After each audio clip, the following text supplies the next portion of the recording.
Tonight, the Duke. Many agree that Duke Ellington is Washington, D.C.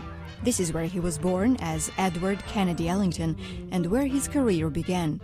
As a composer and band leader, he brought jazz to the world. During the Cold War in the 1960s and 70s, he was one of the numerous American jazz artists who traveled to Eastern Europe, the Soviet Union, the Middle East, Africa, Asia, and Latin America. In 1969, President Richard Nixon presented Duke Ellington with the Medal of Freedom. In his 50-year career, Ellington also received the Pulitzer Prize and 13 Grammy Awards. Today, Mercedes Ellington, Duke Ellington's granddaughter, keeps her grandfather's legacy alive as president of the Duke Ellington Center for the Arts. The music of Duke Ellington is of such a structure that it crosses generations, and it puts everybody on an even scale.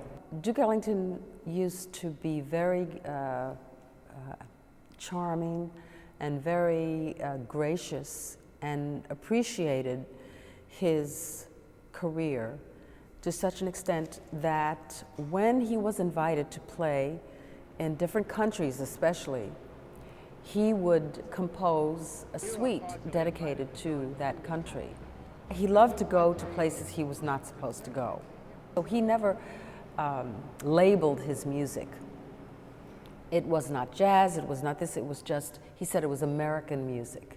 Duke Ellington tore down racial barriers, playing to both African American and white audiences, a rarity during those racially divided times. I'm just proving that the commonality between people is one of the things that I think that Ellington wanted to accentuate. He was always on the path of acknowledging what was really happening in the world, but the ideal of people being drawn together through music was his goal. And he was constantly writing. Every day he wrote. He wrote every day.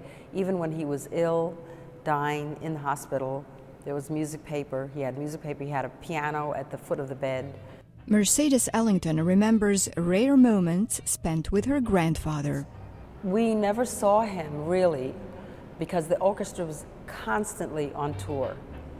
The only time that we would see them is when they came to New York. They would play at the Apollo, they would play the Rainbow Room. And so we had these intimate family gatherings backstage in the dressing rooms.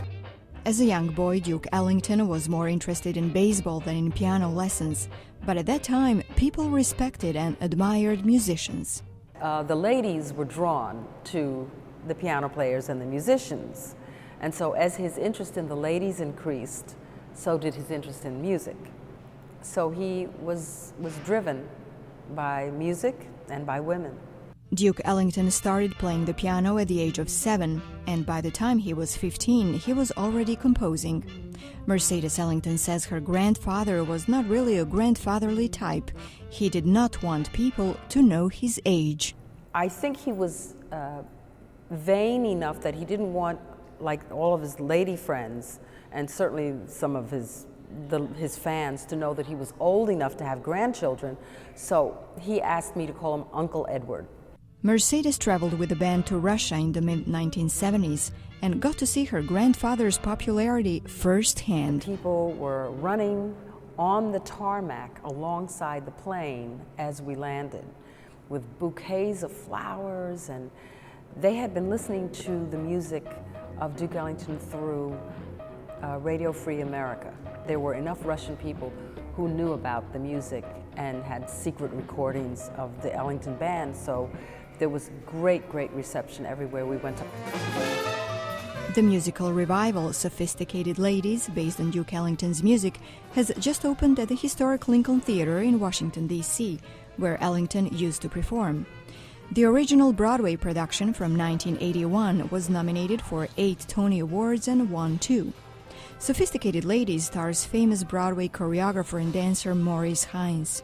Since Mercedes Ellington is herself a professional choreographer, she's the artistic consultant for this performance, which celebrates life and work of her grandfather. He lived to work, and so when he traveled and toured, that was when he was in heaven. Duke Ellington wrote more than 3,000 compositions during his career. After his death in 1974, his son Mercer Ellington, Mercedes's father, took over the orchestra. The Duke Ellington legacy continues to live and will endure for generations to come. I'm Rali Racevich, VA News, Washington.